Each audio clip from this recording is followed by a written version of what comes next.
존경하는 국민 여러분, 좋은 대통령은 역사를 만들고 나쁜 대통령은 역사책을 만든다고 방금 우리 당의 이윤석 의원이 말씀하셨습니다. 역사책을 바꾸려는 박근혜 대통령은 참으로 나쁜 대통령입니다.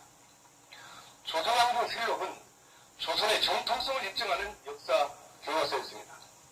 사초를 기록하는 사람은 법으로 보호했고 편찬된 실록은 왕이라 할지라도 단 한자도 고칠 수 없었습니다. 그러나 작금의 대한민국은 일본 신흥께 혈서로 충성맹세를 했던 친일파 아버지를 그의 딸이 조국 군대와의 영웅으로 왜곡하고 있습니다. 일본의 아베가 지금 덩실덩실 숨을 쉬고 있습니다. 이순신 장군은 난동일기를 통해서 역사를 바로 썼고 일제의 역사 왜곡을 막았습니다. 저는 오늘 태어나지 말았어야 될 정권, 박근혜 정권의 태생 과정을 대한민국의 역사에 기록해서 후세에 남기고자 이 자리에 섰습니다. 총리 앞으로 나오시기 바랍니다.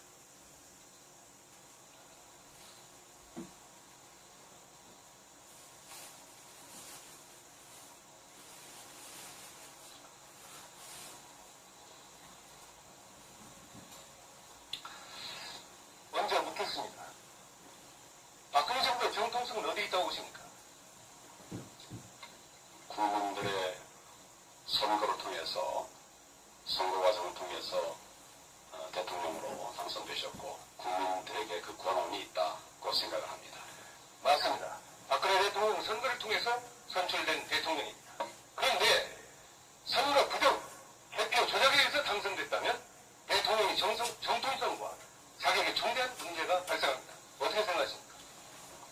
지금 명이라고 하는 조건을 붙여서 말씀하시기 때문에 제가 답을 드리기 어렵습니다. 지금 그러나 부정선거에 의해서 이 정부가 출범했다 이렇게 생각하지 않습니다. 자, 영상을 먼저 보시겠습니다. 서울 광화문 동문안 면세점 앞에서 박근혜 대통령이 퇴조를 했습니다. 이들은 지난 2013년 1월부터 2015년 10월 10일까지 총 92주째 계속해서 시위를 하고 있습니다. 저분들이 무슨 이유로 왜 박근혜 퇴진을 외치고 있는 걸까요? 총리, 이 사실을 보고받은 사실이 있습니까? 그런 자세한 내용까지 제가 보고받지는 않았습니다만은 아니 왜 이렇게 말씀해 주세요. 이 정부에 대해서 다른 이야기를 하는 분들도 있고 또 이 정부가 성공하기를 기원하는 또 많은 국민들이 있습니다. 보고받은 사실이 있어요, 없어요? 민주사회라고 생각합니다. 지금 그 시위에 대해서는 제가 직접 보고받지는 않았습니다. 자, 그러면 법무부 장관 시절에도 이 사실을 몰랐습니까? 어디에서 지금 있어요? 법무부 장관 시절에도 이 사실을 어디에서 보고받지 있었던 못했는데 시위입니까? 다시 한번 제가 광화문 동안면세점 앞에서 92주째 하고 있습니다. 예, 뭐 그런 시위가 있다는 얘기를 들은 것 같기도 합니다. 자, 그렇다면 2013년 1월 4일 국민 2천여 명이 대부분의 대통령 선거 무효 소송을 제기한 사실은 알고 있습니까? 뭐 그런 소송도 있었습니다. 자, 그러면 2013년 5월 9일 이명박, 박근혜, 김무성, 원세훈, 김영판, 김능환, 이정호, 문상구, 김하영 등 9명을 형법 제87조 내란죄, 동법 제91조 북한 문란죄 등으로 형사 고발했는데 이 사실 알고 있습니까? 그 내용을 제가 정확하게 모르겠습니다만 고발된 것이 중요한 것이 아니라 그 고발이 적법하고 정확한 것이냐 그것은 결국 검찰과 법원의 수사와 재판에 의해서 나오는 것이니까 그 결과를 가지고 말씀을 하셔야지. 자, 고발이 됐다는 것만 가지고서 그 말씀을 대법원은 공직선거법상 180일 이내에 재판을 끝내야 됩니다. 그럼에도 불구하고 현재 오늘이 1015일째 2년 10개월이 지나도록 심리조차 하지 않고 있습니다. 자, 그런데 특이한 사실이 있어요. 백주 대낮에 서울의 한복판에서 마이크를 잡고 92주째 박근혜 퇴진을 외쳐도 청와대나 경찰이나 검찰에서는 일체 모르쇠로 일관하고 있습니다. 어떻게 답하시겠습니까? 여러 집회가 있습니다만은 불법 집회에 대해서는 경찰도 바로 수사에 나서고 있고 지금 말씀하신 그것에 대해서 만약 경찰이나 아무 조치를 하지 않고 있다고 하면 그것은 법에 위반된 부분이 없기 때문에 그렇죠. 집회의 자유를 보장하기 위해서 그렇게 하고 있는 것으로 그렇습니다. 생각합니다. 박근혜 퇴진이 정당하기 때문에 그렇습니다. 그 내용이 아니라 그 절차에 대한 그러면 얘기입니다. 지금부터 왜 국민들이 박근혜 퇴진 운동을 계속하고 있는지 그 이유를 밝혀보겠습니다. 자, 제18대 대선은 가장 악질적이고 조직적인 관권 선거 부정선거였습니다.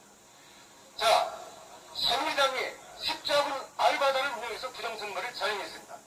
자, 영상을 보세요. 시발단을 지휘한 윤정훈 목사는 공직선거법 위반으로 징역 10년, 집행유예 2년을 선고받고 사실상 선거 무효에 해당하는 중범죄를 범했습니다. 자, 두 번째, 국정원, 경찰청, 국방부, 사이버사령부, 국가보안처가 총동원된 총체적인 관권선거였습니다. 자, 박정희 씨가 만든 중앙정보부의 후신 국가정보원이 그에 따라 박근혜를 당선시키기 위해서 조직적으로 선거에 개입했습니다. 이것은 민주주의를 송두리째 뽑아버린 중대한 국가 범죄였습니다. 1960년 3.15 부정선거, 4.19 혁명 과정에서 국민의 피를 쟁취했던 헌법적 가치, 즉 공무원의 정치적 중립을 훼손한 것이었습니다. 역사는 이승만의 관권선거보다도 더욱더 악랄한 국기문란 사범으로 기록할 것입니다. 자, 2012년 12월 19일 선거 당일 출구조사는 어떠했습니까? KBS, MBC, SBS의 합동 출구조사는 오후 3시까지도 문재인 후보가 2.2% 앞서는 것으로 나타났습니다. 모든 출구조사에서 문재인 후보가 이겼습니다. 심지어 삼성에서 문재인 후보가 이긴 것으로 나왔습니다. 그런데 개표가 시작된 지 2시간 후인 밤 8시 45분에 KBS는 박근혜 당선 유력이라는 방송을 내보냈습니다. 이때의 전체 개표율은 24.4%였습니다. 서울의 개표율은 6.4%였습니다. 그런데 어떻게 초저녁에 당선 유력이라는 방송이 나갈 수가 있습니까? 서울 유권자 839만 표 중 6.4%인 53만 표만 개표했을 뿐인데 적어도 개표 시작한 지 7시간 정도는 지나야 개표의 윤곽이 나오는 거 아니겠습니까? 자, 다음에는 세 번째로 중앙선거관리위원회 개표 조작 의혹에 대해서 말씀을 드리겠습니다. 총리, 개표 조작이라는 말씀 들어본 사실이 있습니까? 지금 의원님 말씀하신 내용은 사실과 다른 부분이 많습니다. 그 말씀이 아무리 국회에서 말씀이라 하더라도 사실에 근거해서 정확하게 말씀하셔야지 이 방송을 저희가 책임져요. 국민들도 들어있습니다. 자, 여기에 사실과 다른 말씀들을 하시는 부분은 조금 사랑해 주셨으면 좋겠습니다. 자, 보세요. 개표 조작은 있을 수도 없고 있어서도 안 되는 거예요. 있을 수도 없고 있지도 않았습니다. 자, 그런데 전국의 각 선거관에서 낱낱이 지금 밝혀지고 있어요. 자, 지금부터 그 상황을 유형별로 지금 밝혀드리겠습니다. 잠잡고 있어요. 자, 첫 번째 사례, 투표소에서 투표가 진행 중인데 개표됐습니다. 자, 대구시 북구 침산이동 제1투표구입니다.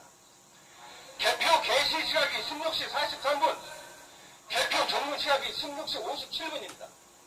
자, 투표는 오후 6시까지가 투표합니다. 그런데 어떻게 투표 시각에 개표를 할 수 있습니까? 또, 경기도 이천시 진포동 제5투표구입니다. 17시 35분에 개표를 해서 17시 43분에 개표를 끝냅니다. 이천고등학교体育관 투표가 진행 중인데 그 시각에 이천 청소년 문화회관에서 개표를 했다? 이거 귀신이 고칼 노릇입니다. 이거요, 선거관리원에서 제공한 자료입니다. 자, 두 번째 사례입니다. 투표함이 투표소에 있는데 개표가 진행됐습니다. 경북 안동시 강남동 제1투표구를 보십시오. 16시 16분에 개표를 시작해서 18시 21분에 종료가 됩니다. 그리고 선거관리위원장은 개표 결과를 18시 38분에 공표합니다. 그러니까 투표 참가인은 18시 30분까지 참가했다고 또 설명을 합니다. 결국은 투표함이 18시 30분까지 안동시 정화동 417번지 시민운동장에 설치된 투표소에 있었는데 어떻게 18시 16분에 개표를 할 수 있습니까? 자, 다음 사례입니다. 투표함이 개표소로 이동 중에 개표됐습니다. 제주시 용담 1동 제1투표구입니다. 18시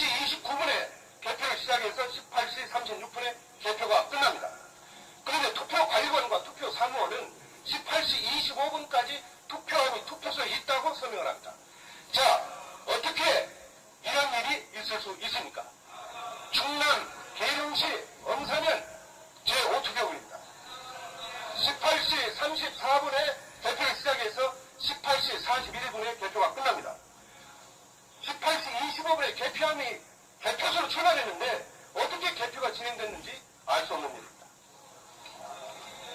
자, 네 번째 사례입니다. 선거관리위원장이 개표 결과를 공표하기 전에 개표 방송이 나갔습니다. 경기도 영시 기흥구 신갈동 제8투표구에서는 선거관리위원장이 개표 결과를 발표하기 1시간 15분 전에 개표 방송이 나와버렸습니다. 보십시오. 19시 31분에 개표 시작, 20시 51분에 개표 종료입니다. 선거관리위원장의 개표 결과 공표 시각은 21시 41분입니다.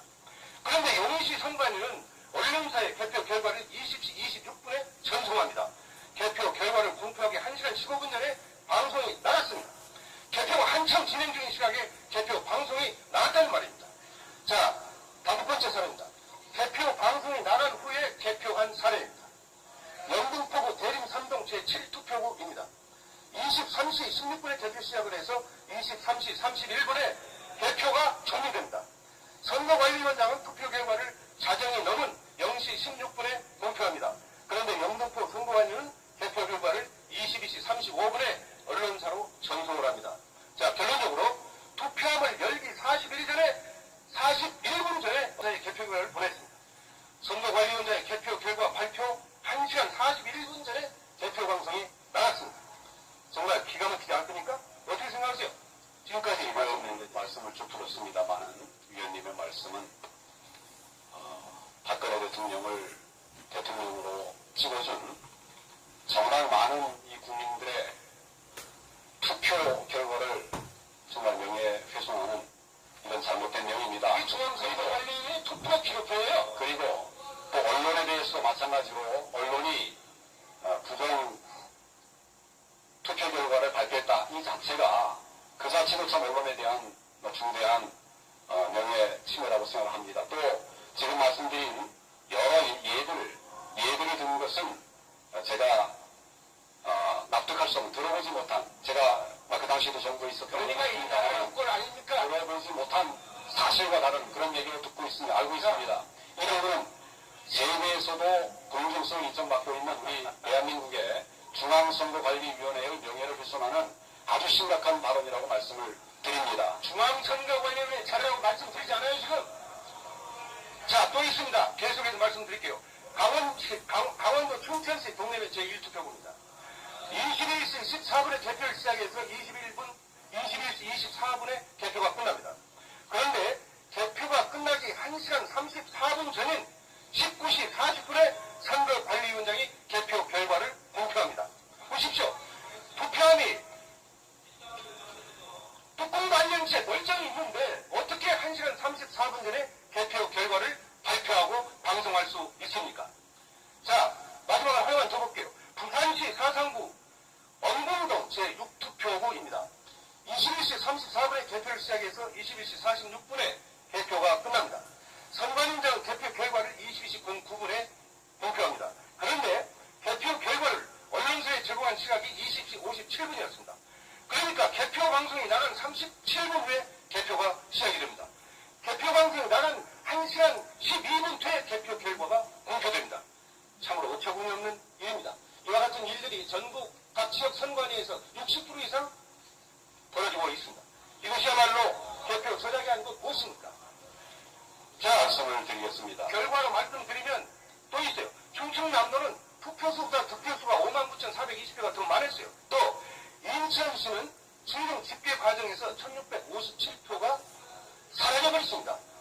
18대 대선 부재자 투표수는 시간이 갈수록 줄어들어요. 자, 질문하겠습니다. 정리, 지금까지 제가 말씀드린 중앙선거관리위원회 개표 결과 사실에 대해서 어떻게 생각하십니까? 지금 의원님 말씀하신 것은 있을 수 없는 일입니다. 그 당시에 말씀드렸는데 중앙선거관리위원회 제공은 자료이기 때문에 제가 말씀드리겠습니다. 중앙선거관리위원회에 대해 조사할 용이 있어요? 만약 그렇다면 의원님께서 그 자료를 잘못 읽으신 것이고 지금 그런 일이 있을 수가 없습니다. 그리고 의원님, 현장에는 투표 때도 그렇지만 개표 때도 야당 선거관리인이 다 있었습니다. 왜 그때 문제가 없었습니까? 왜 문제 제기를 하지 않았겠습니까? 그건 지금 의원님 말씀하신 것은 있을 수 없는 일입니다. 책임 있는 답변을 해야 되는 것이고, 저는 분명히 말씀드리지만 이 자료는 중앙선거관리위원회 자료예요. 중앙선거위원회 관리 자료를 위원님께서 잘못 읽으신 것으로 저는 이해가 됩니다. 내가 바보입니까? 그 당시에 현장에 야당 선거관리는 다 있었는데 그분들을 왜 이의 제기하지 않았겠습니까? 자, 총리, 답변에 자격 없으니까 들어가세요.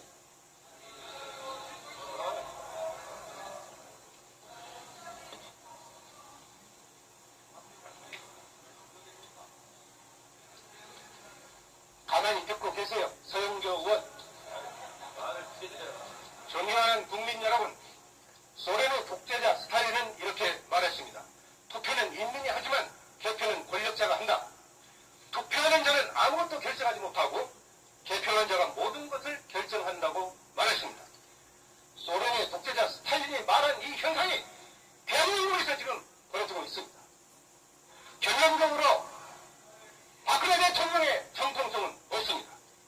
선거 부정, 개표 조작의 증거들이 명명백백하게 밝혀지고 있기 때문입니다. 황교안 총리는 법무장관 시절 당시 선거 부정을 파헤쳤던 최동욱 검찰총장을 찍어냈던 장본인. 오늘날 사법부와 행정부는 권력의 신호가 되어버렸습니다. 박근혜는 군사 쿠데타로 권력을 찬탈했고 그에 따라 박근혜는 선거 쿠데타로 권력을 잡았습니다. 박근혜 정권의 정체성은 과연 무엇입니까? 몇 번까지 치밀에 피가 흐르는 친일파 후예들이 권력의 중심에서 역사를 왜곡하는 정권, 유신 잔당들이 광풍으로 박정희 유신 망령을 부활시키는 정권, 수구 반통일 세력들이 민족 통일을 외면한 정권이라고 저는 규정합니다. 저는 국민의 이름으로 대법원장과 중앙선거관리원장께 요구합니다. 대법원은 18대 대통령 선거 무효 소송을 당장 속개하십시오. 대법원은 중앙선거관리원의 선거 사범들을 국헌 물람죄로 엄중히 처벌할 것을 요구합니다. 중앙선거관리원회는 전자대표기를 없애고 투표소에서 수개표할 것을 요구합니다. 투표소에서 수개표하자는 법안은 이미 제가 대표 발의해서 국회에서 지금 심사 중에 있다는 것을 국민 여러분에게 말씀을 드리면서 반드시 수개표가 국회에서 처리될 수 있도록 해야 될 것을 여러 동료 의원들께 간곡히 말씀드리면서 마치겠습니다. 감사합니다.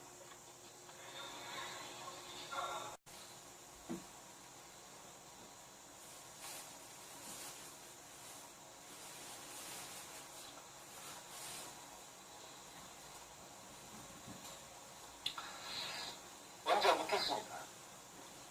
박근혜 정부의 정통성은 어디 있다고 보십니까? 국민들의 선거를 통해서 선거 과정을 통해서 대통령으로 당선되셨고 국민들에게 그 권한이 있다고 생각을 합니다. 맞습니다. 박근혜 대통령은 선거를 통해서 선출된 대통령입니다. 그런데 선거 부정, 개표 조작에 의해서 당선됐다면 대통령이 정통성과 자격에 중대한 문제가 발생합니다. 어떻게 생각하십니까? 지금 명이라고 하는 조건을 붙여서 말씀하시기 때문에 제가 답을 드리기 어렵습니다. 지금 그러나 부정선거에 의해서 이 정부가 출범했다 이렇게 생각하지 않습니다. 자, 영상을 먼저 보시겠습니다. 서울 광화문 동문안 면세점 앞에서 박근혜 대통령이 퇴조를 했습니다. 이들은 지난 2013년 1월부터 2015년 10월 10일까지 총 92주째 계속해서 시위를 하고 있습니다. 저분들이 무슨 이유로 왜 박근혜 퇴조를 외치고 있는 걸까요? 총리, 이 사실을 보고받은 사실이 있습니까? 그런 자세한 내용까지 제가 보고를 받지는 않았습니다만은 아니 왜 이렇게 자 말씀해 주세요.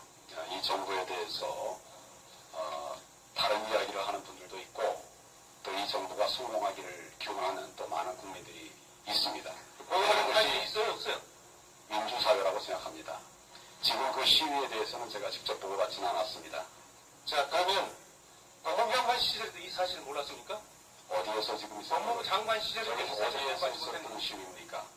다시 한번 제가 광화문 동안면세점 앞에서 92주째 하고 있습니다. 예, 뭐 그런 시위가 있다는 얘기를 들은 것 같기도 합니다. 자 그렇다면 2013년 1월 4일 국민 2천여 명이 대부분의 대통령 선거 무효 소송을 제기한 사실은 알고 있습니까? 뭐 그런 소송도 있었습니다. 자, 그러면 2013년 5월 9일 이명박, 박근혜, 김무성, 원세훈, 김영판, 김용환, 이정우, 문상구, 김하영 등 아홉입니다.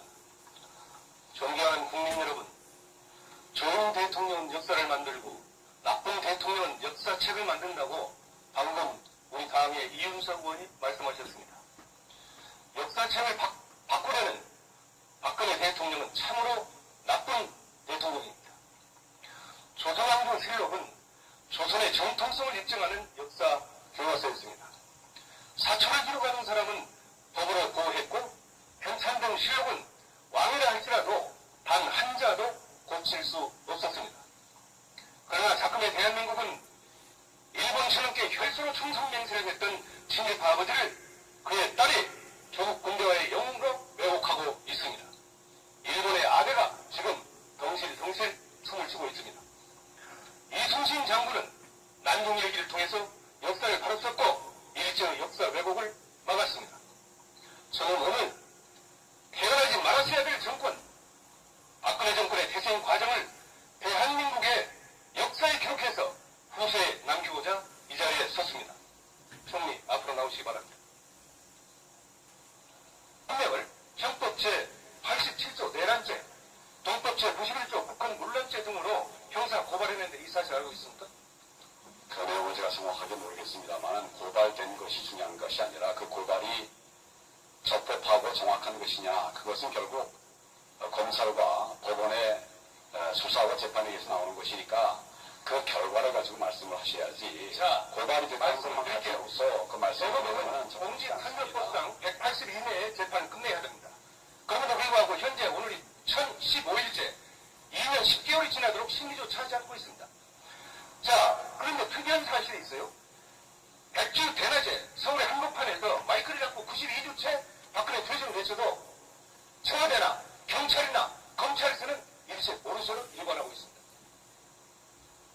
어떻게 나보시겠습니까? 여러 집회가 있습니다만은 불법 집회에 대해서는 경찰도 바로 수사에 나서고 있고, 지금 말씀하신 그것에 대해서 만약 경찰이나 아무 조치를 하지 않고 있다고 하면 그것은 법에 위반된 부분이 없기 때문에 그렇죠. 집회의 자유를 보장하기 위해서 그렇게 하고 있는 것으로 그렇습니다. 생각합니다. 박근혜 퇴진이 정당하기 때문에 그렇습니다. 그 내용이 아니라 그 절차에 관한 그러면 얘기입니다. 지금부터 왜 국민들이 박근혜 퇴진 운동을 계속하고 있는지 그 이유를 밝혀보겠습니다. 자, 제18대 대선은 가장 악질적이고 조직적인 관권 선거 부정선거였습니다. 자, 새누리당이 십자군 알바단을 운영해서 부정선거를 자행했습니다. 자, 영상을 보세요. 시발단을 지휘한 윤정훈 목사는 공직선거법 위반으로 징역 10년, 집행유예 2년을 선고받고 사실상 선거 무효에 해당하는 중범죄를 벌였습니다. 자, 두 번째, 국정원, 경찰청, 국방부, 사이버사령부, 국가보안처가 총동원된 총체적인 관권 선거였습니다.